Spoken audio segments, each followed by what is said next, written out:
8 minutes left of the second period of the Ducks vs. Kraken game, Radko Gudas lays the cleanest hip check, trip you'll ever see. Yeah, this was called a trip. I will say Gudas leads with his leg initially, but the point of contact is all hip, and Tanev goes flying.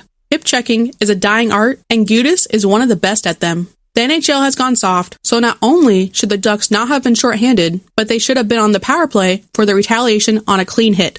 All I gotta say is that Gudas has some nice trips this season, including this one in the first of this game. His first game back, and he doesn't miss a beat. That's my captain.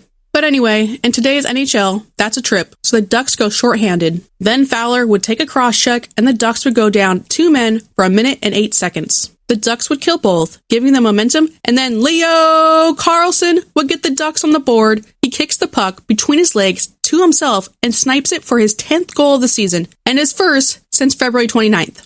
I hope that goal gets him going point-wise in the remaining 5 games, because that was nasty. Because non-point-wise, Leo does look like the best player on the ice almost every game, so it would be nice to see him get rewarded. It really felt like the Ducks were going to make a comeback after that goal. From Gudas setting the tone with his trip to killing a 5-on-3 to Leo scoring this beauty, the Ducks were flying for a bit. Too bad the period would end and the Ducks would only take 3 shots in the third. Now the Kraken only had 4 shots, so I guess it was a very tightly checked period, but 3 shots when you're down by 2 is ridiculous. You know what's even more ridiculous though? Having Ross Johnston as the extra skater with the goalie pulled. I get the point of having Ross out there as a big body in front of the net, but you could have Leeson or Killorn do it. Obviously they aren't as big, but at least they have more of a scoring touch than elite number 1 winger Johnston. Ducks lose. Shots were 14-27. That's just not going to cut it. I will say, it felt like they were shooting more than that. They just kept hitting the glass.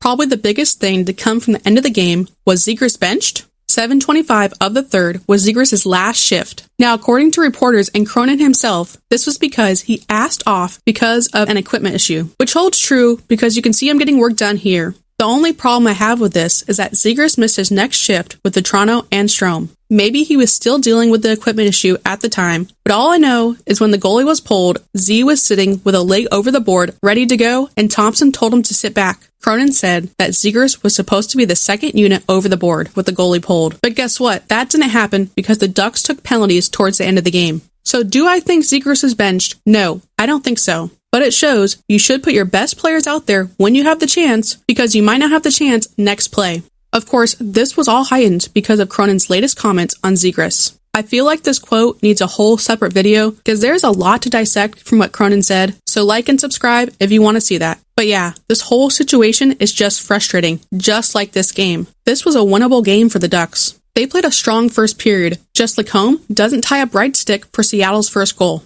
And in the second, Wright is left all alone again. Zellweger and Fowler need to talk. This has happened quite a few times now when they've been paired. Seattle's third goal was off Bernier's skate and in on the power play. Then Gudas would do his trip, and you know the rest. Kraken sweep the season series, and honestly, I just can't stand them. Just a bunch of divers. Nestorenko got called up for the first time this season, and he looked okay. Not great though. We also were without Minchikov, Jones, and Mason McTavish, who missed playing in his own bobblehead legacy night, celebrating the future. That basically sums up the Ducks season right there. And I guess some more bad news. McTavish is wearing a brace on his right leg, so it's looking like his season might be over. And also more news from practice. Zegras took a puck to the face and went straight to the locker room. Maybe Zegras will be rocking the bubble next game versus St. Louis Blues Sunday at 5 p.m. The Blues are fighting for their playoff lives against the Kings, so losing actually sounds pretty good. If you enjoyed the video, like and subscribe. Thank you for watching, and go Ducks! When you wish upon a star, nothing happens.